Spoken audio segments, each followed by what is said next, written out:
Достар, анау не? Бұл портал ғой. Ішіне кіріп көрейік.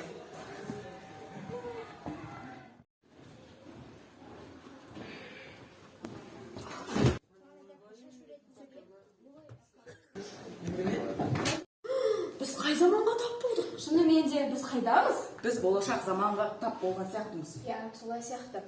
Қажыбек сен түрмеген өзгеріп кеткен. Сенің де түрің өзгеріп кетті. Төбелеспеңдер. Мынау не? Қажыбек, сен де төлеген дейтеріп көрші. Енді өзімізді көрейік. Төлеген, ендеше біз қазіргі замандағы мектеп оқушыларынан біздің тағдырымыз туралы не екен соны сұрап көрейік. Онда олардан сұхбат алайық. Жақсы. Ендеше кет. Бірінші сұрақ: Төлегеннің әкесі кім? А. Шеге, Б. Сансызбай, С. Базарбай, Д. Бекежан. Дұрыс жауап С. Базарбай. Келесі қыз жібектің елін көрсетіңіз.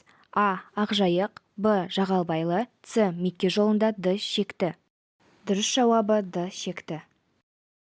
Жібек көрген түсін кімге айтады? А. Төлегенге, Б. Жеңгесіне, С. Түс жорушыға, Д. Анасына.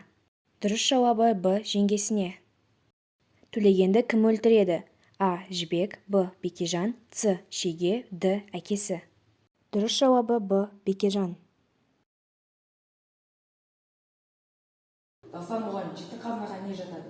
Жеті қазынаға бізде ер жігіт, сұлу әйел, ақыл мен білім, төртінші бізде жүйрік ат, құмай тазы, бере мылтық, және де бізде қара бүркіт.